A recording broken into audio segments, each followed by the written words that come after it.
ഇറങ്ങി പോ ചേട്ടാ വിളിച്ചോണ്ട് പോയി മുതലേ. പാറമള അമ്പലത്തിലൊന്ന് പോകണമെന്ന് എനിക്കൊരു ആഗ്രഹമുണ്ട്. പക്ഷെ എനിക്ക് പേടിയാ. പൈസക്ക് വരുമ്പോ തന്നെ ആർക്കും തുണിയും പ്രശ്നമില്ല, ഒന്നും പ്രശ്നമില്ല. കാശ് തുണി ഇല്ലാത്ത വീഡിയോ ചെയ്തെന്ന് പറഞ്ഞാൽ ഞാനൊരു നൂഡോ അല്ലെങ്കിൽ ബിക്കിനിയോ അല്ലെങ്കിൽ ഷോർട്സോ ഒന്നും ഞാൻ എനിക്കൊരു ലെവലുണ്ട്. എന്തായാലും നമ്മൾ മടിച്ചു കഴിഞ്ഞിട്ടുണ്ടെങ്കിൽ നമ്മുടെ ആറടി മണ്ണിൽ പോയി കഴിഞ്ഞാൽ ഈ ശരീരം തുണിയില്ലാതെ കിടക്കത്തുള്ളൂ. എന്തിനാ അഹങ്കരിക്കുന്നത്? ജനിക്കുമ്പോ തുണി കൊടുത്താണ് വരുന്നത്, അല്ല ഫുൾ നൂഡായിട്ടല്ലേ വരുന്നത്. ഇവിടെ ഈ സമൂഹത്തിന്റെ ഒരു ലൈംഗിക ദാരിദ്ര്യം ഉണ്ടല്ലോ, അത് ശരിക്കും മുതലെടുത്തതാണോ? അല്ല, ഞാൻ പറഞ്ഞെന്ന് ഇപ്പൊ താഴെ ഇറങ്ങിയിട്ടുള്ളൂ. ഇനി വീണ്ടും എന്നെ പറപ്പിക്കാനല്ലേ. മെമ്പർഷിപ്പ് ലൈവിൽ എടുത്തിട്ടുണ്ടെങ്കിൽ നൂഡ് ഫോട്ടോഷൂട്ട് കാണാം, നൂഡ് വീഡിയോസ് കാണാം എന്നൊക്കെ പറഞ്ഞ തെറ്റിദ്ധാരണ മാത്രമാണ്. ലൂസിഫറിലൊക്കെ അഭിനയിക്കാൻ പറ്റും. അതിൽ പിന്നെ സീനൊക്കെ കട്ട് ചെയ്ത് പ്രൊഡക്ഷൻ നമുക്കിട്ട് ചെറുതായിട്ട്. അപ്പൊ നമുക്കൊരു അമ്മയുടെ ഒരു സ്നേഹമാണ് എനിക്ക് ഷക്കീല അമ്മയോട്. അത് പോകത്തില്ല, അത് അങ്ങനെയാണ്. ഒരെണ്ണത്തിനെ ഞാൻ ഇവിടുന്ന് പറഞ്ഞു വിട്ടത്, അതുപോലെ ഞാൻ ഇറക്കി വിടണം ഇവിടുന്ന്. ഇരിയൊക്കെ അങ്ങ് മാറും, പിന്നെ കരഞ്ഞോണ്ട് ഇവിടുന്ന് ഇറങ്ങി പോകേണ്ടി വരും. എന്നെ കൊണ്ട് എന്റെ കുടുംബത്തിലേക്ക് വലിച്ചഴപ്പിച്ച ഈ ചിരിയൊക്കെ അങ്ങ് മാറും. എനിക്ക് 15 വയസ്സേ ഉള്ളൂ, 13 വയസ്സേ ഉള്ളൂ, ഇങ്ങനെ വീഡിയോ ചെയ്യാൻ നാണമില്ലേ എന്നൊക്കെ. ഇത് ഇവിടെ നമുക്ക് നിർത്താം.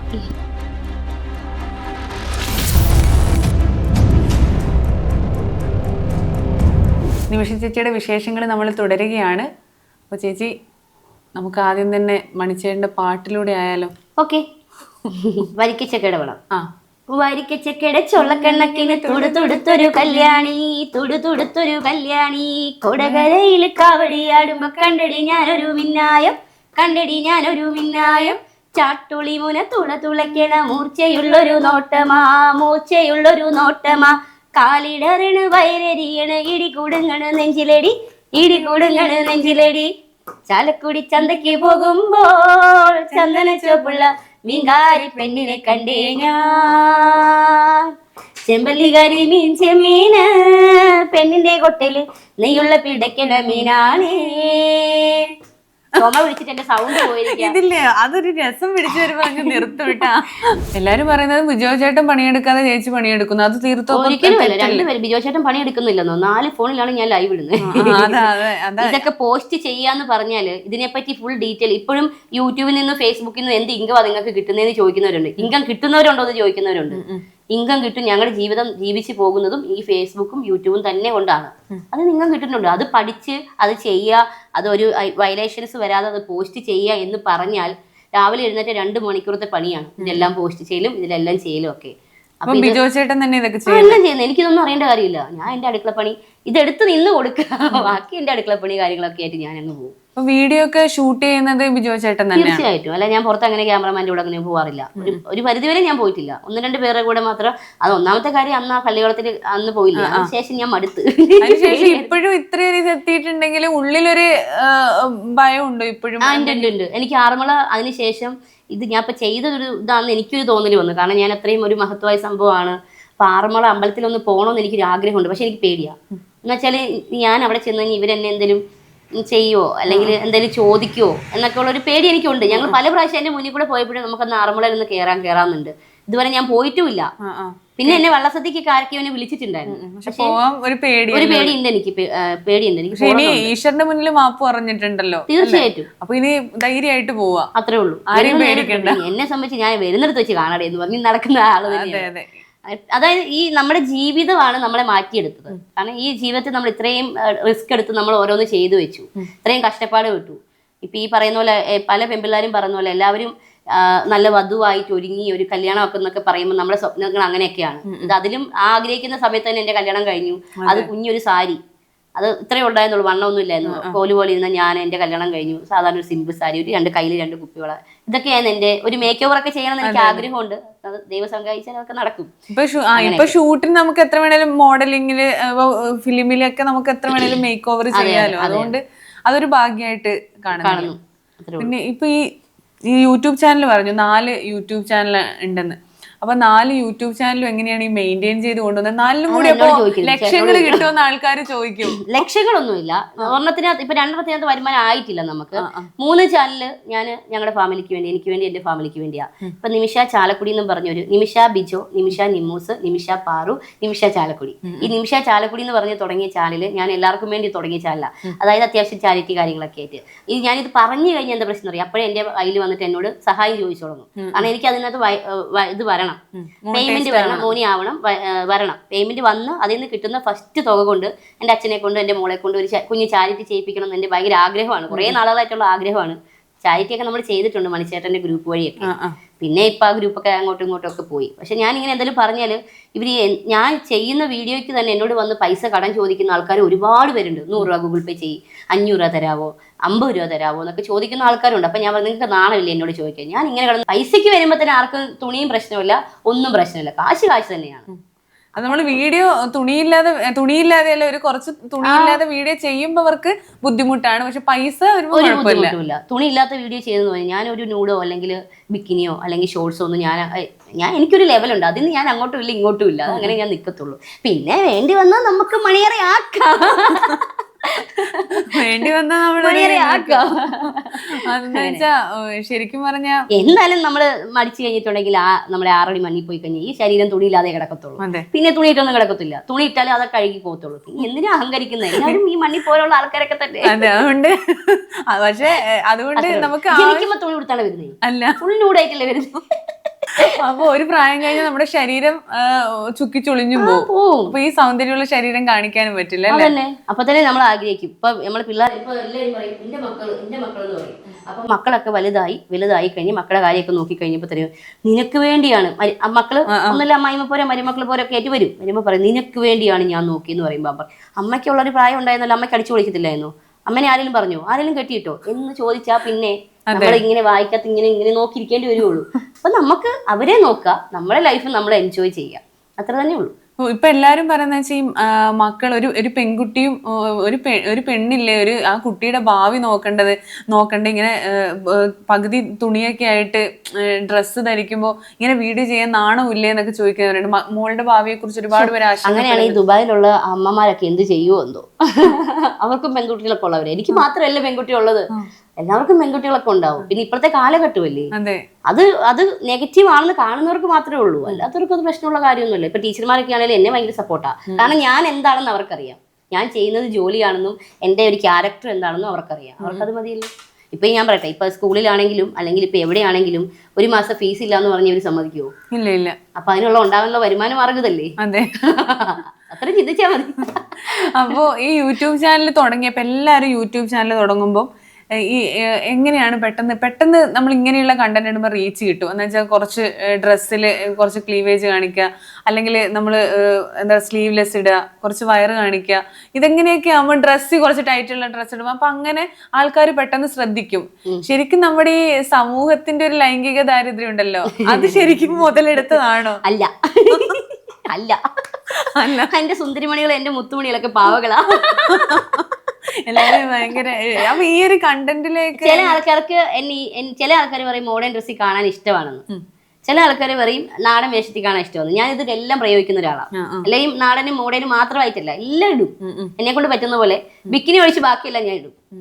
ബിക്കിനിയോട് വെറുപ്പാണ്? വെറുപ്പൊന്നുമല്ല, പക്ഷെ എന്റെ വണ്ണം ഉള്ളതുകൊണ്ട് എനിക്ക് ഭയങ്കര വൃത്തികേടാവും. കാരണം ബിക്കിനി ഇട്ട് കഴിഞ്ഞിട്ടുണ്ടെങ്കിൽ എന്റെ വയറ് ഞാൻ പൊക്കി നോക്കണം, ബിക്കിനി അവിടെ ഉണ്ട്. അപ്പൊ ബോഡിയൊക്കെ ഒന്ന് സെറ്റ് ആവട്ടെ. ബോഡി സെറ്റ് ബിക്കിനിയൊക്കെ ഇട്ട് നോക്കാം. ബിക്കിനി നമുക്ക് പ്രതീക്ഷിക്കാം ഭാവിയില് ചെറുതായിട്ട്. രഹ്ന ഫാത്തിമയൊക്കെ ബിക്കിനി ഇട്ട്. അയ്യോ അതൊക്കെ അടിപൊളിയാട്ടോ. അതൊക്കെ ആളുടെ ബോഡി അടിപൊളിയാ, സെറ്റാണ്. അപ്പൊ പിന്നെ ആൾക്ക് ചേരും അതൊക്കെ. ഞാനൊക്കെ ഇട്ട് എനിക്ക് ചേരൂല. എനിക്ക് ഈ നാടൻ വേഷം ഈ മാതിരി സ്ലീവ്ലെസ് ഇല്ല, പക്ഷെ ഒരു നല്ലൊരു ഷേപ്പ് ഉണ്ടല്ലോ. അപ്പൊ ബിക്കിനി ഇട്ടാൻ നൈസായിരിക്കും. വേണ്ട, അങ്ങനെ ഇപ്പൊ കൊതിക്കണ്ട. നൈസായിട്ട് വന്നിട്ട് എന്നെ ബിക്കിനി ഇടിപ്പിക്കാൻ തോന്നണ്ട. എന്നുവെച്ചാ എല്ലാരും, ഞാൻ ഈ ലൈവൊക്കെ ഇടയ്ക്കൊക്കെ കാണാറുണ്ട്. ഈ ലൈവിന്റെ കാര്യം പറയുമ്പോ ഈ ലൈവ് ഇപ്പൊ 1 മണിക്കൂറൊക്കെ ഈ ലൈവ് 2 മണിക്കൂർ, ആ 2 മണിക്കൂർ ലൈവില് എങ്ങനെയാണ് ഈ മൊത്തം? പക്ഷെ 2 മണിക്കൂർ നമുക്ക് ഈ ടൈമിന്റെ ഇടയില് അങ്ങനെ, പക്ഷെ ഈ ആൾക്കാർക്ക് ഒരു 2 മണിക്കൂർ ചേച്ചിയുടെ ലൈവിന് വേണ്ടി കാത്തിരിക്കുന്നവരുണ്ട്. അപ്പൊ ഈ ലൈവില് ശരിക്കും ഈ സംസാരിക്കുമല്ലേ ചെയ്യുന്നത് എല്ലാവരോടും? ഞാൻ ഒരാളെ തെറി വിളിക്കുന്ന ആൾക്കാരെ തന്നെ ഓൺ ദ സ്പോട്ടില് മറുപടി കൊടുക്കും. തെറി വിളിക്കുന്നവർക്ക് തന്നെ അതേ രീതിക്ക് തന്നെ ഞാൻ മറുപടി കൊടുക്കും. എന്നാൽ ആർക്കും എന്നെ വെറുത്ത് ഇറങ്ങി പോകത്തൂല. പിന്നെ ഞാൻ സൈലന്റ് ആയിട്ടിരുന്ന കഴിയുമ്പോഴത്തേനും തെറി വിളിക്കുന്നു പറഞ്ഞ് വരുന്നവരുണ്ട്. എല്ലാരും ഭയങ്കര ഫാൻസ് ആണ് എന്താണെന്ന് എനിക്കറിയില്ല, വരുന്നുണ്ട്. എല്ലാരും വരുന്നുണ്ട്, ലൈവ് ഇടുമ്പോഴത്തേക്ക് ആൾക്കാർ വരുന്നുണ്ട്. ഉച്ചയ്ക്ക് 1:30ക്കും രാത്രി 9 മണിക്കാണ് നമ്മുടെ ലൈവിന്റെ സമയം. പക്ഷെ എന്നെ എന്താ പറയാ, നമുക്ക് നമ്മുടെ ആൾക്കാരെ എനിക്ക് വെറുപ്പിക്കാനൊന്നും ആരെയും ഇഷ്ടമല്ല. എല്ലാവരോടും സംസാരിക്കുക, മറുപടി കൊടുക്കുക. പിന്നെ ജാടയോ അങ്ങനെയൊന്നും എനിക്ക് അറിയില്ല. ജാടയില്ലാത്തൊരു വ്യക്തിത്വം ആയതുകൊണ്ട് എന്നെ കാണുമ്പോൾ എല്ലാവരും പറയും, വീഡിയോസ് കാണുമ്പോൾ പറയും ഭയങ്കര ജാടയാ, ഭയങ്കര ഇതാന്നൊക്കെ പറയും. പക്ഷെ ഞാൻ അറിയില്ല എന്നെ ആൾക്കാർക്ക്.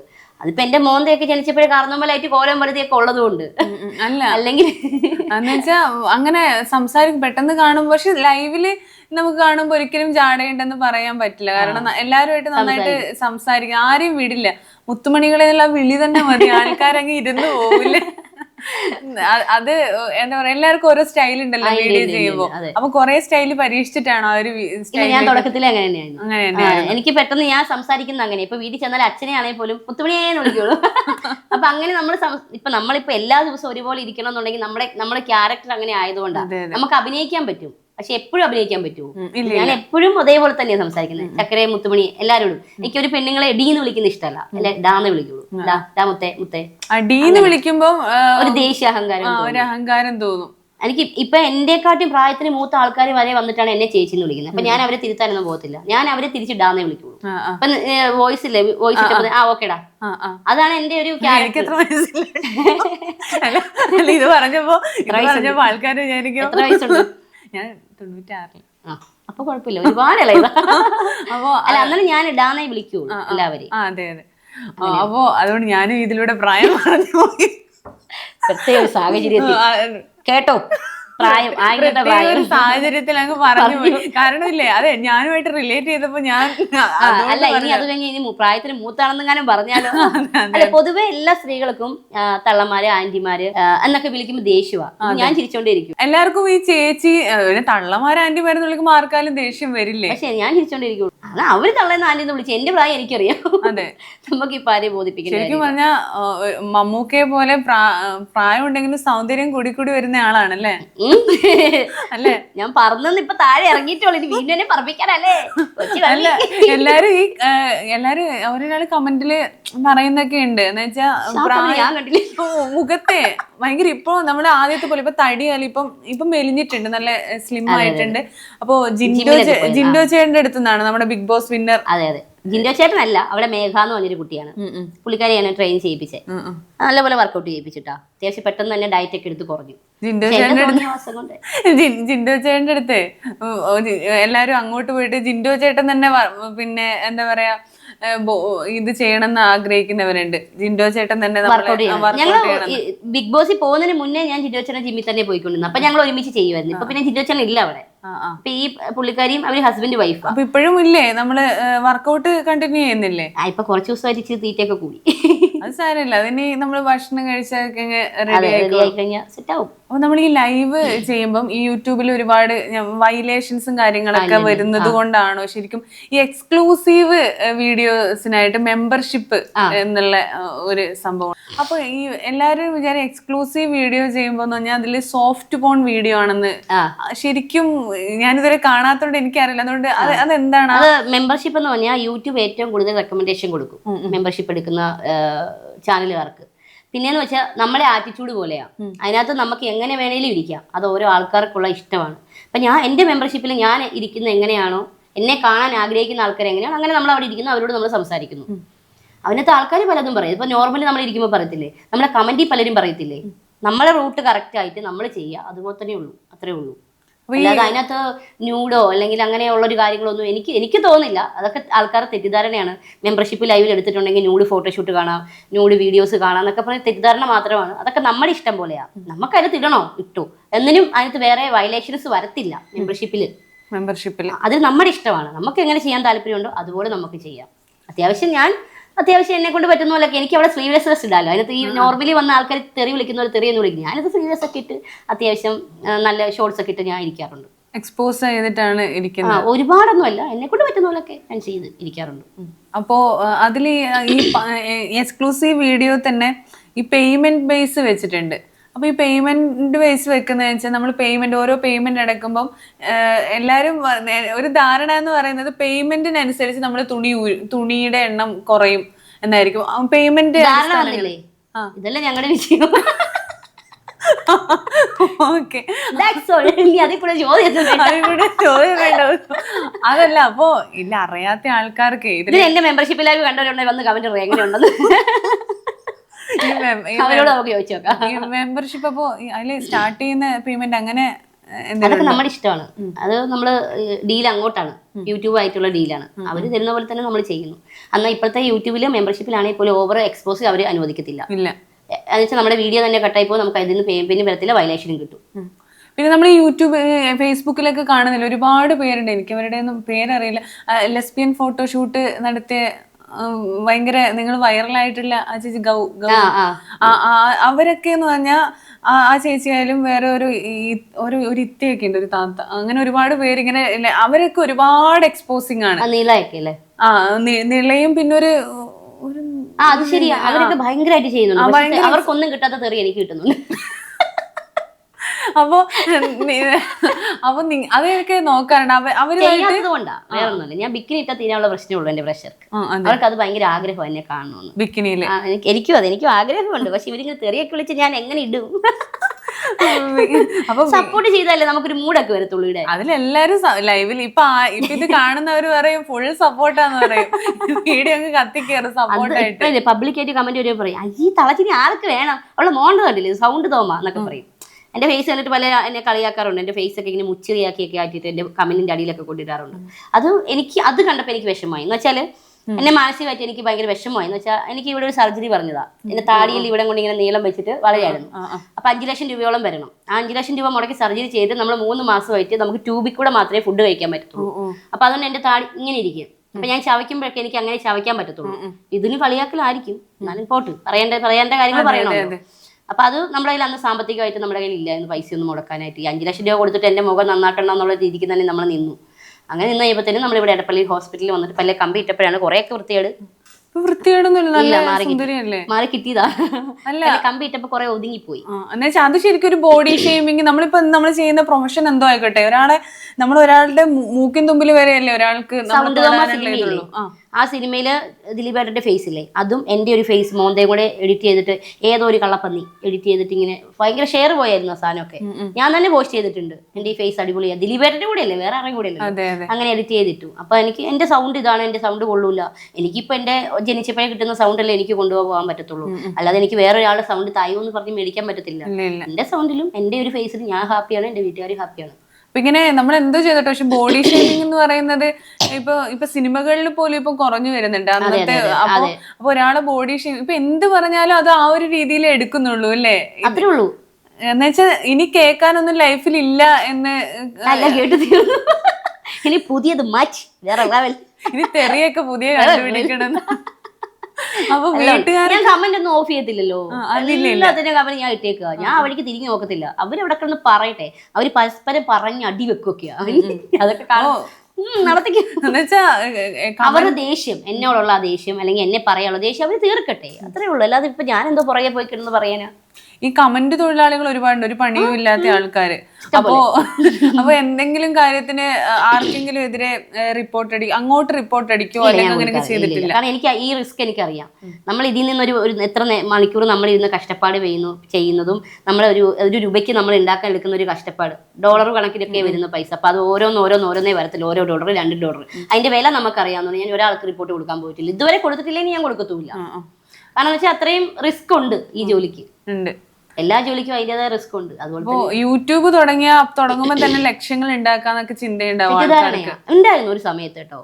അപ്പൊ ഇപ്പൊ ഒക്കെ മൊത്തം എല്ലാവരും യൂട്യൂബ് ചാനലാ. 3 പേര് 4 പേര് 2 പേരൊക്കെ ഇരുന്ന് ലൈവ് ഒക്കെ ഇട്ടുകൊണ്ടിരിക്കും ആൾക്കാർ. അപ്പൊ ഇപ്പൊ നോട്ടിഫിക്കേഷന്റെ പ്രശ്നവും കാര്യങ്ങളൊക്കെ ഉണ്ട്. ഇപ്പൊ ഒന്നും അങ്ങനെ അവര് വിടുന്നില്ല. അതുകൊണ്ട് ഇപ്പൊ പേയ്മെന്റ് കുറവാ. ആദ്യത്തെ ആ സമയത്തൊക്കെ പേയ്മെന്റ് നല്ല രീതിക്ക് ഉണ്ടായിരുന്നു. ഇപ്പൊ ടോട്ടലി മൊത്തത്തിൽ എല്ലാവർക്കും പേയ്മെന്റ് കുറവാ. പിന്നെ ആൾക്കാരൊക്കെ എന്നോട് വന്ന് ചോദിക്കുന്നുണ്ട്, ചേച്ചി എങ്ങനെ ചാനൽ ഇത്ര പെട്ടെന്ന് ക്ലിക്കായി എന്നൊക്കെ. അപ്പൊ ഞാൻ പറഞ്ഞു, എന്റെ വീഡിയോക്കകത്ത് തന്നൊക്കെ തെറി കണ്ടോ, അത് തന്നെ ഒരു നെഗറ്റീവ് പബ്ലിസിറ്റി. അത് തന്നെ എന്നെ സംബന്ധിച്ച് ഞാൻ നെഗറ്റീവിൽ നിന്ന് കയറി വന്ന ഒരാളാ. ഇത്രയും സിനിമ ഞാൻ ചെയ്തിട്ടുണ്ടെങ്കിലും ഈ സിനിമയിലൊന്നും കണ്ട ആൾക്കാർക്ക് അറിയത്തില്ല. സോഷ്യൽ മീഡിയ താരം എന്ന് തന്നെയാണ് ഇപ്പോൾ അറിയപ്പെടുന്നത്. അത് എനിക്കത് മതി. അതുകൊണ്ട് ഞാൻ സിനിമയ്ക്ക് വേണ്ടി റിസ്ക് ഒന്നും എടുക്കുന്നില്ല. സിനിമ ഒരു ഭാഗ്യം പോലെയാണെങ്കിൽ വരട്ടെ. സിനിമയുടെ കാര്യം പറയുവാണെങ്കിൽ ഒരു 14ഓളം സിനിമകൾ ചെയ്തു. അതിൽ കൊച്ചു മൂവികളാണ് ചെയ്തത്. എന്നാൽ നല്ല പവർഫുൾ ക്യാരക്ടറാണ്. ഇപ്പൊ ലാസ്റ്റ് ഒരു ക്രൗര്യം എന്ന് പറഞ്ഞൊരു മൂവി ഇറങ്ങിയായിരുന്നു. അതിനകത്ത് നായകന്റെ വൈഫായിട്ടാണ് ചെയ്തത്. ഇപ്പൊ ഈ ലവ് ഫോർ സെയിൽ അതിനകത്ത് അത്യാവശ്യം നല്ല പവർഫുൾ ക്യാരക്ടർ ചെയ്തു. പിന്നെ എതിരെന്ന് പറഞ്ഞ മൂവിയിൽ റിലീസ് ആവാൻ പോണേ ഉള്ളൂ. അത് ഗോകുൽ സുരേഷിന്റെ നമിത പ്രമോദിന്റെ ഇന്ദ്രൻ സേന്റെ കൂടെ കോമ്പിനേഷൻ ചെയ്തായിരുന്നു ഷാജോൻ ചേട്ടന്റെ കൂടെ. ഇന്ദ്രൻ ചേട്ടൻ അയ്യോ അടിപൊളിയല്ലേ. നമ്മൾ ഒരുമിച്ചിരുന്ന് ഫുഡൊക്കെ കഴിച്ചായിരുന്നു അന്ന് ഷൂട്ടിന്. ക്യാരവാൻ ഉണ്ടെങ്കിൽ പോലും അദ്ദേഹം അതിനകത്ത് കയറാതെ ഒരുമിച്ച് വന്നിരുന്നു. മോനെ മോനെ എന്നൊക്കെ എന്നോട് വിളിച്ച് എനിക്ക് അത്ര റെസ്പെക്ട് തോന്നിയ ഒരു വ്യക്തി കേട്ടോ. ഡൗൺ ടു എർത്ത് ആയിട്ടുള്ള മലയാളത്തിൽ ഹേറ്റേഴ്സ് ഇല്ലാത്തൊരു തീർച്ചയായിട്ടും. അല്ല അദ്ദേഹത്തിന്റെ മുന്നിൽ വെച്ച് എനിക്ക് ഡാൻസ് പ്രോഗ്രാം ചെയ്യാൻ പറ്റി കലൂര് വെച്ചിട്ട്. അങ്ങനെയൊക്കെ അത് സന്തോഷം. ഇപ്പൊ ലൂസിഫറിലൊക്കെ ഒരുപാട് ഞാൻ കേട്ടിട്ടുണ്ട്. ലൂസിഫറിലൊക്കെ അഭിനയിക്കാൻ പറ്റും. അതിൽ പിന്നെ സീനൊക്കെ കട്ട് ചെയ്ത് പ്രൊഡക്ഷൻ നമുക്കിട്ട് ചെറുതായിട്ട് പണി തന്നു. നമുക്കന്ന് ആ സമയത്ത് അറിയത്തില്ല. ആ സമയത്ത് എന്റെ ഒരു വിചാരം നാട്ടിൻപുറമല്ലേ, അപ്പൊ നമ്മുടെയൊക്കെ വിചാരം ഒരു സിനിമയിൽ അഭിനയിച്ചാൽ നമുക്ക് ലക്ഷങ്ങളും കോടികളും കിട്ടുമെന്നാണ്. അതായത് ഈ പാവം സാധാരണക്കാർ ചിന്തിക്കുന്ന അതേ ചിന്താഗതിയാണ്. എന്റെ യൂട്യൂബിനെ പറ്റി ചിന്തിക്കുന്നില്ലേ, അതുപോലത്തെ ഞാനും ചിന്തിച്ചൊരു വ്യക്തിയാണ്. സിനിമയിൽ അഭിനയിച്ച ഒരുപാട് ലക്ഷങ്ങളും കോടികളും. പിന്നെയാണ് നമുക്കിതൊന്നും വലിയ കാര്യമൊന്നുമല്ല, സിനിമയല്ല നമ്മുടെ ലൈഫ് എന്ന് എനിക്ക് മനസ്സിലായത്.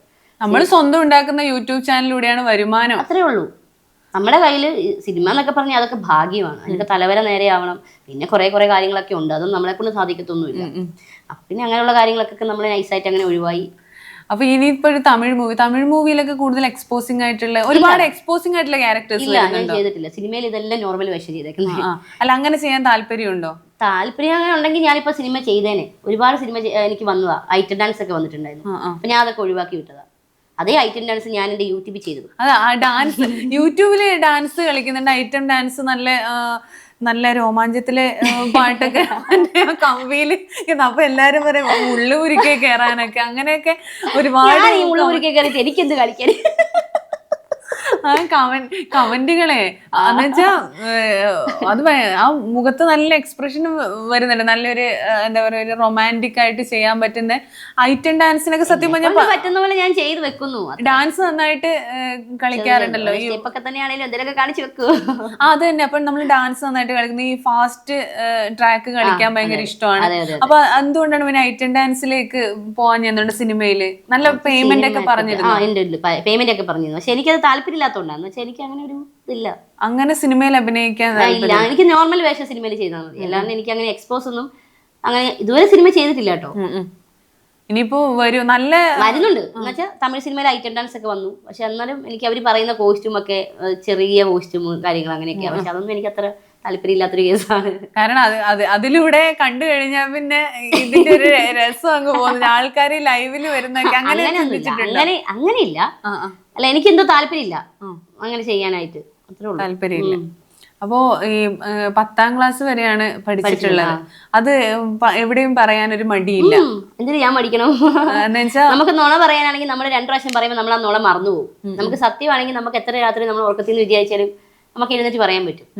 അപ്പൊ അതുകൊണ്ട് അങ്ങനെയാണ്, നേരെ പോകും. എന്ത് കാര്യം ഉണ്ടെങ്കിലും ഞാൻ ഓപ്പൺ ആയിട്ട് പറയും. അത് അവിടെ നിന്ന് തീരും. പിണക്കമാണേലും അതെ, ദേഷ്യമാണേലും തീരും. അപ്പൊ തന്നെ ദേഷ്യം വരും, അപ്പൊ തന്നെ തീരും. അത്രേ ഉള്ളൂ. അല്ലാണ്ട് വേറെ ഒന്നുമില്ല. അതിന്റെ സാഹചര്യം കാരണം എനിക്ക് അത്രയും പഠിക്കാൻ പറ്റുള്ളൂ. ഇനി വിദ്യാഭ്യാസത്തിന്റെ കുറവുള്ളതാണ് അവിടെ ഇങ്ങനെ കിടന്ന് കാണിക്കുന്നതെന്നൊക്കെ പറയുന്നുണ്ട്. ഈ പറയുന്ന ആൾക്കാർക്ക് ഇവിടെ നിന്ന് എന്നെ ഇങ്ങനെ എന്റെ നെഞ്ചത്തേക്ക് കയറുന്ന കുറെ ആൾക്കാരുണ്ട്. നിങ്ങൾക്ക് ആർക്കെങ്കിലും ഈ മുതുമല കയറി പാലെടുത്ത് റബ്ബർ പാലെടുത്ത് വന്ന് ഇറങ്ങി 19 ഷീറ്റ് ഒരു ദിവസം നിങ്ങൾക്ക് അടിക്കാൻ പറ്റുമോ? ഇല്ല, ആർക്കും പറ്റൂലല്ലോ. അപ്പൊ നമ്മളതൊക്കെ ചെയ്തു. ഇനി വയ്യ, മടുത്തു. ഇനി റബ്ബർ ഷീറ്റ് ഒന്നും അടിക്കാൻ അതുപോലെ ചേട്ടൻ അതിന്റെ സ്മെല്ലിൽ പഠിക്കാൻ പറ്റും, ശ്വാസം മുട്ടി. അപ്പൊ നമുക്കത് പറ്റൂല. പിന്നെ അച്ഛനടുത്ത് ഞാൻ വീട്ടിൽ പോകുമ്പോൾ അച്ഛനെ ഹെൽപ്പ് ചെയ്യാൻ വേണ്ടി കാടുമേടൊക്കെ കയറി ഇറങ്ങാറുണ്ട്. അങ്ങനെ ഡാൻസ് ഒക്കെ ചെയ്യാറുണ്ട്. വീഡിയോ എടുക്കാനും അങ്ങനെ പോവാറുണ്ട്. അപ്പോൾ ശരിക്കും പറഞ്ഞാൽ ഷക്കീല ചേച്ചിയായിട്ടുള്ള ഒരു വീഡിയോ ഞാൻ കണ്ടായിരുന്നു. അപ്പോൾ ഷക്കീല ചേച്ചിയെ ആയിട്ട് കോണ്ടാക്ട് ഉണ്ട്. ഷക്കീല ചേച്ചിക്ക് ഉമ്മ കൊടുക്കുന്ന ആ ഒരു വീഡിയോ ഭയങ്കര വൈറലായിരുന്നു. അപ്പൊ ഒരിടക്ക് പറയുന്നത് കേട്ടു, എനിക്കൊരു ജൂനിയർ ഷക്കീല ആവാനും ഇഷ്ടമാണ്. അങ്ങനെ എന്നെ വിളിച്ചപ്പോ പിന്നെ ഞാൻ എന്തിനാ പിന്നെ അവര് തളർത്തുന്നത്? അപ്പൊ ഞാൻ പറഞ്ഞു, എനിക്ക് എന്നെ ഷക്കീല എന്ന് വിളിക്കുന്നത് എനിക്ക് ഇഷ്ടമേ ഉള്ളൂ. കാരണം എനിക്ക് ഇഷ്ടമാണ് ഷക്കീലമ്മ, പേഴ്സണലി എനിക്ക് ഇഷ്ടമാണ്. കാരണം ഈ സിനിമയൊന്നും അല്ല, സിനിമയിൽ കാണുന്ന ആൾക്കാരേ അല്ല, ഈ റീൽസിൽ കാണുന്ന ആൾക്കാരേ അല്ല മനുഷ്യന്മാര്. അതൊക്കെ അവരുടെ വരുമാനം മാർഗം, അവര് അഭിനയമാണ് അതൊക്കെ. കാരണം ഇതിന് പിന്നിൽ ഒരു വ്യക്തിത്വം ഉണ്ട്. ആ വ്യക്തിത്വമാണ് ഞാൻ സ്നേഹിക്കുന്നത്. ഞാൻ ഒരാളെ റീല് കണ്ട് വിലയിരുത്താൻ നിൽക്കത്തില്ല. എനിക്ക് ഇഷ്ടമില്ലാത്ത വീഡിയോ കണ്ടാലും ഞാൻ സ്ക്രോൾ ചെയ്ത് അങ്ങ് പോകുള്ളൂ. എനിക്ക് തെറി വിളിക്കാൻ തോന്നത്തില്ല. ഞാൻ പറഞ്ഞു, അത് അവരുടെ ഇഷ്ടം, അത് അവർ ചെയ്യുന്ന ജോലി. ഇടയ്ക്ക് വിളിക്കാറുണ്ട്, സംസാരിക്കാറുണ്ട്. ചെന്നൈയിലേക്ക് വരുമ്പോൾ വരണമെന്ന് പറയും. കാരണം എനിക്ക് അമ്മയുടെ അടുത്ത് ഇരിക്കുമ്പോൾ അമ്മയും മോളും തമ്മിലുള്ള ബന്ധമാണ് ഞങ്ങൾ. എന്ന് വെച്ചാൽ അതുപോലെ എന്നെ മോനെ മോനെ എന്ന് വിളിക്കുള്ളൂ. ഇപ്പൊ ചേട്ടനെ ആണെങ്കിലും വലിയ കാര്യമാണ്, അഭിജോ മോനെ, എനിക്ക് അധികം ആൺമക്കളൊന്നും ഇല്ലടാ, നീ എന്റെ മോനാ ഇങ്ങനെയൊക്കെ പറയും. കാപ്പിയൊക്കെ മേടിച്ച് ബിജോ ചേട്ടൻ ഇങ്ങനെ ആർച്ചയൊക്കെ കൊടുക്കും. അപ്പൊ നമുക്കൊരു അമ്മയുടെ ഒരു സ്നേഹമാണ് എനിക്ക് ഷക്കീല അമ്മയോട്. അത് പോകത്തില്ല, അത് അങ്ങനെയാണ്. അപ്പോ എത്ര വർഷത്തെ പരിചയമാണ്? ഇല്ല, എനിക്ക് അധികം വർഷമൊന്നുമില്ല, അധികം ദിവസത്തെ ഉണ്ടായിരുന്നുള്ളൂ. ഇപ്പൊ 1 വർഷത്തോളം 1.5 വർഷത്തോളമായി. ദിയാസന എന്റെ ഫ്രണ്ട്, അവളാ പരിചയപ്പെടുത്തിയത്. അങ്ങനെയാണ് അമ്മേനെ കണക്ട് ചെയ്ത് സംസാരിച്ചതൊക്കെ. അപ്പൊ ഇപ്പൊ എന്ന് വെച്ചാൽ എല്ലാരും നമ്മൾ ഈ സോഷ്യൽ മീഡിയയില് ഈ ഷക്കീലയുടെ ആ ടൈമിലൊക്കെ ആണേല് ആൾക്കാർ ഷക്കീലമ്മയുടെ സീനൊക്കെ ഞാൻ എടുത്ത് ചെയ്തായിരുന്നു. മറ്റേ കച്ചയൊക്കെ കൊടുത്ത സീനൊക്കെ ചെയ്തായിരുന്നു. അപ്പൊ അങ്ങനെ അതിന് ശേഷമാണ് എന്നെ ജൂനിയർ ഷക്കീല എന്ന് വിളിച്ചു തുടങ്ങി. സന്തോഷമല്ലേ ഉള്ളൂ, ഷക്കീല എന്ന് വിളിച്ചോട്ടെ, എന്താ കുഴപ്പം. അപ്പോ ജൂനിയർ ഷക്കീല എന്നറിയപ്പെടുന്നതിലും അപ്പൊ എല്ലാരും അങ്ങനെ ആ പേരങ്ങ് മുദ്ര കുത്തപ്പെടുകയാണ്, കുഴപ്പമില്ല. അവർക്ക് എന്നെ എന്ത് ഇഷ്ടമാണ് അത് അവര് വിളിച്ചോട്ടെ, ഒരു കുഴപ്പമില്ല. അമ്മക്കും അച്ഛനും വിളി വിളിച്ച് കുടുംബക്കാരെ മാറ്റി നിർത്തിയേക്ക്. അവരെ ഞാൻ വീഡിയോക്കകത്ത് ഉൾപ്പെടുത്തുന്നില്ല, എന്റെ ക്യാമറയ്ക്കകത്ത് പോലും ഞാൻ അവരെ കൊണ്ടുവരാൻ ആഗ്രഹിക്കുന്നില്ല. അപ്പൊ അവര് അച്ഛനെ മാത്രമാണ് ഞായറാഴ്ച, അച്ഛനും അമ്മയും ഞായറാഴ്ച ഒരു ദിവസം ഞാൻ വീട്ടിൽ പോയി ലൈവ് ഇടും. അതിന് മാത്രം അച്ഛനും അമ്മയും അച്ഛൻ്റെ കുറെ പഴയ പാട്ടുകളൊക്കെ ഉണ്ട്, പാരടിപ്പാട്ടൊക്കെ ഉണ്ട്, അതൊക്കെ അച്ഛൻ ഇങ്ങനെ പാടും. അപ്പൊ അവരെ വിളിക്കാതിരിക്കാം, ബാക്കി എന്നെ എന്ത് പേര് വേണേലും വിളിച്ചോ, ഒരു കുഴപ്പമില്ല. അവര് നിങ്ങളുടെ സന്തോഷം, അതാണ് എനിക്ക് വേണ്ടത്. അവരെ സന്തോഷിപ്പിക്കുക, പ്രേക്ഷകരുടെ സന്തോഷം, ഹാപ്പി ആയിട്ടിരിക്കുക. അപ്പൊ ഈ ഷക്കീല ചേച്ചി ഒരിക്കൽ പറഞ്ഞിട്ടുണ്ട്, ഒരു പ്രോഗ്രാമിൽ അവതാരികയായിട്ട് ഒരു പെൺകുട്ടി ഇങ്ങനെ എക്സ്പോസിങ് പോലെയുള്ളതൊക്കെ ഇങ്ങനെ വീഡിയോ ഒക്കെ ചെയ്യുന്ന സമയത്ത് നിങ്ങൾക്ക് നാണമില്ല ഇങ്ങനെയൊക്കെ ചെയ്യാൻ, അങ്ങനെ പറഞ്ഞിട്ട് അവരങ്ങനെ ഒരു ഇത് അഭിനയിച്ചിട്ട് പോലും മറ്റുള്ളവരെ കളിയാക്കുന്ന രീതിയിലൊക്കെ സംസാരിച്ചിട്ടുണ്ട്. ഷക്കീല മാം എന്ന ആ ഒരു വ്യക്തി നല്ലതാണെങ്കിൽ കൂടി മറ്റു പെൺപിള്ളേർ അത് ചെയ്യുമ്പോൾ അക്സെപ്റ്റ് ചെയ്യാത്ത രീതിയിൽ ഇന്നത്തെ കാലത്ത് അക്സെപ്റ്റ് ചെയ്യാതിരിക്കുന്നുണ്ട്. അപ്പൊ അതിനോടൊക്കെ എന്താ പറയാ? എന്നോടൊന്നും പറഞ്ഞിട്ടില്ല. ഇങ്ങനെ വീഡിയോ ചെയ്യുന്നതൊക്കെ അറിയില്ലേ? ലൈവ് ഇടുന്നതൊക്കെ എന്റെ ഫ്രണ്ടാണ്. അപ്പോ അന്നേരൊക്കെ ആണെങ്കിൽ ഇപ്പൊ യൂട്യൂബ് എന്നൊക്കെ പറഞ്ഞ ഈ കുട്ടികളും എല്ലാരും വന്ന് കാണുന്നവരാണ്, എല്ലാരും അതില് ഒരു കണ്ടന്റിന് എന്താ വെച്ചാൽ നമുക്ക്. നിങ്ങൾ യൂട്യൂബിനെ കുറ്റം പറയുന്നില്ലേ? ഇത് ഫുൾ ആക്കണ്ട, ഞാൻ പറഞ്ഞുതരാം. യൂട്യൂബിനെ കുറ്റം പറയുന്നില്ലേ? ഇപ്പൊ ഏതെങ്കിലും ചുമ്മാ യൂട്യൂബ് എടുത്ത് ഓൺ ആക്കുമ്പോ തന്നെ പല വീഡിയോസിന്റെയാണ് പരസ്യങ്ങൾ വരുന്നത്. നിങ്ങൾ അവർക്കെതിരെ പറയണം, എന്നിട്ട് ഞങ്ങളെപ്പോലുള്ള സാധാരണക്കാർക്കെതിരെ പറയണം. അതന്നെ, അത് ശരിയാ. അപ്പൊ ഈ എല്ലാരും പറയുന്നൊരു ചോദ്യം വെച്ചാൽ ഈ 18 വയസ്സിന് താഴെയുള്ള കുട്ടികൾ കാണുന്ന കണ്ടന്റ് അല്ലേ? ഒരു വീഡിയോക്ക് ഞാൻ കമന്റും കാണും, എനിക്ക് 15 വയസ്സേ ഉള്ളൂ, 13 വയസ്സേ ഉള്ളൂ, ഇങ്ങനെ വീഡിയോ ചെയ്യാൻ നാണമില്ലേ എന്നൊക്കെ പറഞ്ഞു. ഒരിക്കലും അല്ല, അത് 15 വയസ്സും 13 വയസ്സുള്ള ആളൊന്നുമല്ല. ഈ 13 വയസ്സും 12 വയസ്സും എന്റെ ലൈവിൽ വരുന്നുണ്ട്. 6ാം ക്ലാസ്സിൽ പഠിക്കുന്ന ചേച്ചി, എന്റെ പേര് അമ്മു എന്നൊക്കെ പറഞ്ഞ് വരുന്നുണ്ട്. പക്ഷെ ഇതൊന്നും അല്ല, ഇത് അമ്മൂസിന്റെ തന്തയാണ് അവിടെ നിന്ന് കമന്റ് ഇടുന്നത്, അല്ല ഈ കമന്റ് ഇടുന്നത്. എനിക്ക് തോന്നുന്നുണ്ട് ഈ കുഞ്ഞു പിള്ളേര് വന്നിട്ട് ഇതുപോലെ വന്നിട്ട് കമന്റ് ഇടുവന്ന്. ഇപ്പം പിള്ളേരിപ്പം 12-13 വയസ്സായാലും കാലം മാറിയപ്പോഴേ ടെക്നോളജി. ഒന്നാമത് ഇപ്പോഴത്തെ കാരണന്മാർക്ക് സ്വന്തം മക്കളുടെ കൂടി ഇരിക്കാൻ നേരമില്ല. ഞാൻ എവിടെ പോയാലും, ഞാൻ വലിയ സംഭവമായിട്ട് പറഞ്ഞില്ല, ഞാൻ എവിടെ പോയാലും ആഴ്ചയിൽ 2 ദിവസം എന്റെ ഫാമിലിയുടെ കൂടെ ഞാൻ എവിടെ പോയാലും ഞാൻ വരും. അതുപോലെ ഇപ്പൊ രാത്രി 9 മണി അല്ലെ 10 മണിക്ക് ആയിക്കഴിഞ്ഞാൽ മക്കൾ ഉറങ്ങുന്ന സമയത്ത് ഫോൺ കൊടുക്കാതിരിക്കുക. ആ ഫോൺ മേടിച്ച് കാരണന്മാർ വീട്ടിൽ അവരുടെ കൂടെ വെച്ചേക്കുക ഫോൺ. ഞാൻ ഇവിടുന്ന് ഫോൺ വിളിച്ചു ചോദിക്കും കിടന്നോന്ന്. അവരെ കിടത്തി ഉറക്കിന് ശേഷമാണ് ഞാൻ ഇവിടെ ഫോൺ എടുത്ത് മാറ്റി വെക്കുന്ന പറഞ്ഞ ശേഷമാണ് ഞാൻ കിടന്നുറങ്ങാറുള്ളൂ. അപ്പൊ അതുപോലെ രാത്രി 9 മണി 9:30 വരെ ആകുമ്പോൾ കുഞ്ഞു പിള്ളേരായി ഫോൺ കൊടുക്കാതിരിക്കുക, ഫോൺ മേടിച്ച് വെച്ചേക്കുക. ഒരു പരിധിവരെയൊക്കെ നമുക്കത് മാറ്റിയെടുക്കാൻ പറ്റൂലേ? അപ്പൊ ഈ ശരിക്കും പറഞ്ഞാൽ ഇപ്പം ചേച്ചിയുടെ കുട്ടികളാണേലും ഇങ്ങനെയുള്ള ഒരു ചേച്ചിയുടെ വീഡിയോ അല്ലാതെ വേറെ ഇതുപോലെ ഒരുപാട് ചേച്ചിയെക്കാളും കൂടുതൽ ഭയങ്കര ന്യൂഡായിട്ട് ഫോട്ടോഷൂട്ട് ചെയ്യുന്നവർ അങ്ങനെയൊക്കെ ഉണ്ട്. അപ്പൊ അവരുടെയൊക്കെ ഫോട്ടോ ഒക്കെ കാണാൻ ഇട വന്ന അപ്പൊ ചേച്ചിക്ക് എപ്പോഴെങ്കിലും തോന്നിയിട്ടുണ്ടോ ഇനി ഇങ്ങനെയുള്ളത് ചെയ്യണ്ട, അങ്ങനെ തോന്നിയിട്ടുണ്ടോ? കാരണം ന്യൂഡല്ല, അപ്പോ അങ്ങനെ ഒരു ചിന്തിച്ചിട്ടുണ്ടോ എപ്പോഴേലും? ഒരെണ്ണത്തിനെ ഞാൻ ഇവിടുന്ന് പറഞ്ഞു വിട്ടത്, അതുപോലെ ഞാൻ വിറക്കി വിടണം ഇവിടുന്ന്. ഈ ചിരിയൊക്കെ അങ്ങ് മാറും, പിന്നെ കരഞ്ഞോണ്ട് ഇവിടുന്ന് ഇറങ്ങി പോകേണ്ടി വരും. എന്നെ കൊണ്ട് എന്റെ കുടുംബത്തിലേക്ക് വലിച്ചെരപ്പിച്ച ഈ ചിരിയൊക്കെ അങ്ങ് മാറും. പിന്നെ അങ്ങനെയല്ല, ഇത് ഇവിടെ നമുക്ക് നിർത്താം എന്ന് പറഞ്ഞ് ലോകത്തിൽ ഇനി അങ്ങനെ ഒരു കാര്യം ചെയ്താൽ ഫോണേ ആരും ഉപയോഗിക്കത്തില്ല. ഇങ്ങനെ ഒരു ചിന്താഗതി ഉണ്ടെന്നുണ്ടെങ്കിൽ ഒരാൾക്ക് ഫോൺ ഉപയോഗിക്കാൻ പറ്റത്തില്ല. പണ്ടത്തെ കാലമൊന്നും അല്ല, ഇപ്പൊ മാറിയില്ലേ? പിള്ളേർക്ക് ഇതൊക്കെ അഭിനയമാണ്, ഇത് കണ്ടു കഴിഞ്ഞിട്ടുണ്ട് ഇതൊക്കെയാണെന്ന് പിള്ളേർക്ക് മനസ്സിലാവും. ജനിച്ചു വരുന്ന കൊച്ചുങ്ങളെ ഫോണും മൊബൈലും കണ്ടോണ്ടായി ഇരിക്കുന്നത്. ആ പിള്ളേരുടെ കാലത്തിലാണ് ഇതൊക്കെ വന്ന് ഇന്ന് പറയുന്നത്. പോ ഇറങ്ങി പോ ചേട്ടാ, വിളിച്ചോണ്ട് പോയി മുതലേ. അതല്ല ഞാനില്ലേ ഒരു പൊതുജനത്തിന്റെ ഒരു ഇതെന്ന നിലയിൽ ഞാൻ ചോദിക്കുന്ന ശരിയെന്നാ പോവല്ലേ പൊതുജന പോവല്ലേ. അപ്പൊ അതല്ല, അപ്പൊ കുട്ടികളുടെ അടുത്ത് നമുക്ക് ഒരു പരിധി വരെ ഫോൺ മാറ്റി വെക്കാം. പക്ഷെ ഇങ്ങനെയുള്ള കണ്ടന്റ് റെസ്ട്രിക്ട് ചെയ്യപ്പെടേണ്ടതാണെന്നൊരു ആൾക്കാർ പറയാറുണ്ട് കമന്റിലായാലും. അതുകൊണ്ട് ഞാനൊന്ന് ചോദിച്ചെന്നേ ഉള്ളു. അപ്പൊ എങ്ങനെയെങ്കിലും ഞാൻ ഗൂഗിൾ മുതലാളിയെ ഒന്ന് വിളിച്ചു നോക്കട്ടെ. ഗൂഗിൾ മുതലാളിയെ ഞങ്ങൾ പറഞ്ഞു മാക്സിമം റീച്ച് കിട്ടുന്ന പോലെ ഞങ്ങളെ പഠിപ്പിച്ച് വരെ തരുന്നുണ്ട്, ഇങ്ങനത്തെ വീഡിയോ ചെയ്യണമെന്നും പറഞ്ഞ്. ഞാനൊന്ന് അങ്ങോട്ട് തിരുവനന്തപുരത്തേക്ക് വിളിക്കട്ടെ, എന്നിട്ട് ഞാൻ ഇത്ര അടുത്ത ഇന്റർവ്യൂ പറഞ്ഞുതരാം. Okay sorry. അപ്പൊ നമുക്ക് അതങ്ങ് വിടാം. അതായിരിക്കും നല്ലത്. അതായിരിക്കും എന്റെ ആരോഗ്യത്തിന് നല്ലത്. കാരണം ദേഷ്യം വരുന്നുണ്ട്, അതുകൊണ്ടാണ് കേട്ടോ. എന്ന് വെച്ചാൽ ഞാൻ മക്കളെ വലിച്ചഴിച്ചതല്ല കേട്ടോ. എന്ന് വെച്ചാൽ അങ്ങനെയുള്ള പിള്ളേര് ഒരുപാട് പിള്ളേര് അച്ഛനും അമ്മയും കൊല്ലുന്ന കാലമാണ്, റേപ്പ് ചെയ്യുന്ന കാലമാണ്. അപ്പൊ ഇങ്ങനെയൊക്കെ കണ്ടന്റ് ഇപ്പൊ സിനിമയിലെ ആയാലും വയലൻസ് കണ്ടന്റ് ആയാലും ഇങ്ങനെയുള്ള ഓരോ മൂവിയിലെ ബലാത്സംഗ സീനുകളൊക്കെ ആയാലും പിള്ളേരെ അത് സ്വാധീനിക്കുന്നുണ്ട് ഇപ്പൊ. അപ്പൊ ഇങ്ങനെ കാണുമ്പോൾ പിള്ളേരൊക്കെ ഈ മെമ്പർഷിപ്പ് ഒക്കെ എടുത്ത് വന്നാലേ പെമ്പിളർക്ക് മെയിൽ ഐ ഡി കറക്റ്റ് ചെയ്തിട്ടാണ് മെമ്പർഷിപ്പ് എടുക്കാൻ പറ്റത്തുള്ളൂ. 16 വയസ്സിന് 18 വയസ്സിന് താഴേക്കുള്ള പിള്ളേർക്ക് മെമ്പർഷിപ്പ് എടുക്കാൻ പറ്റത്തില്ല, കൊടുക്കത്തില്ല. ഗൂഗിൾ മുതലാളി കൊടുക്കത്തില്ല. അത് എത്രയായാലും കുഴപ്പമില്ല. പിന്നെ പറ്റിക്കാൻ പറ്റത്തില്ല. വേറെ പിന്നെ അപ്പന്റെ അമ്മയുടെ ഒന്നും മെയിൽ ഐ ഡി ഉപയോഗിച്ചിട്ടായാലും യൂട്യൂബേ അറിയത്തില്ല, ചെയ്യാൻ പറ്റില്ല. അപ്പൊ ഞാൻ എന്റെ മോൾക്ക് ഞാൻ ഇതുപോലെ ഫേസ്ബുക്ക് ഇൻസ്റ്റ അങ്ങനെയൊന്നും ഇല്ല, ഞാൻ കൊടുക്കത്തില്ല. അതുകൊണ്ട് ഞാൻ പറഞ്ഞു നിനക്ക് പ്രായപൂർത്തിയായി കഴിഞ്ഞ് നിനക്ക് എടുക്കണം തോന്നിയാൽ നീ എടുത്തു. അതുവരെ നീ ഇപ്പം പഠിക്കേണ്ട കുട്ടിയൊക്കെ പഠിക്കുന്ന നന്നായിട്ട്. അവർക്ക് അങ്ങനെ അഡിക്റ്റ് അല്ല ഫോണിലേക്ക്. രണ്ടുപേരും അവര് നാട്ടുമ്പുറമായതുകൊണ്ട് കൂടുതൽ ഈ ഫുട്ബോൾ കളിക്കാനും നാട്ടിലും തോട്ടിലും ഒക്കെ ഇങ്ങനെ കളിക്കാനും ഗോട്ടി കളിക്കാനും അങ്ങനെയൊക്കെ നടക്കുന്ന ഒരു ഇതാ. അല്ലാതെ ഈ കൊച്ചി ലൈഫ് അല്ല. ഞാൻ ഇങ്ങോട്ട് പരമാവധി കൊണ്ടുവരാറൊന്നുമില്ല. എന്ന് വെച്ചാൽ വേറെ ഒന്നും കൊണ്ടല്ല, ഇവിടെ കൊണ്ടുവന്ന് നോക്കാൻ ആരും ഇല്ലല്ലോ. കൊണ്ടുവരുവാണല്ലോ അച്ഛനെയും അമ്മയും മക്കളെ ആയിട്ട് ഇവിടെ കൊണ്ടുവരും, 2 ദിവസം നിർത്തും, കൊണ്ടുവന്നു. നമ്മൾ നിമിഷ ചേച്ചിയുടെ ഒരുപാട് വിശേഷങ്ങൾ കേട്ടു. വിശേഷങ്ങളൊന്നും അവസാനിക്കുന്നില്ല. അടുത്ത എപ്പിസോഡിൽ നമുക്ക് വീണ്ടും കാണാം.